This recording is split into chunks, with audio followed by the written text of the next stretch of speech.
Welcome to our channel One to Step, where we post tutorial videos. Today I'll teach you guys how you guys can see your friend's location on Snapchat. So it's pretty simple, so follow the steps which I'm going to show you. Before I show you the steps, if you guys are new to our channel One to Step, hit the subscribe to our channel and let's move on. Now in order to see your friend's location on Snapchat, you need to remember this. If your friends has not shared their location, you are not going to be able to see it. So only your friends who have turned their location on, then only you can see their location on Snapchat. So let's say some of your friends has turned on their location on Snapchat, then basically what you can do is you can see the pin icon at the bottom left corner. It's basically the map setting of Snapchat. Click on it, and at the bottom right you can see this option called friends. Click on friends and all your friends location is going to be shown on your map just like this. That's how you guys can see your friends location on Snapchat.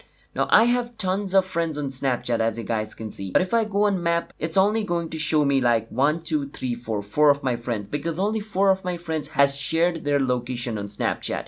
So you need to remember this. If your friend has not shared it, you can't be able to see it. So that's how you guys can see your friend's location on Snapchat. So if you guys found our video helpful, hit the subscribe to our channel One Step. I'll see you guys next time.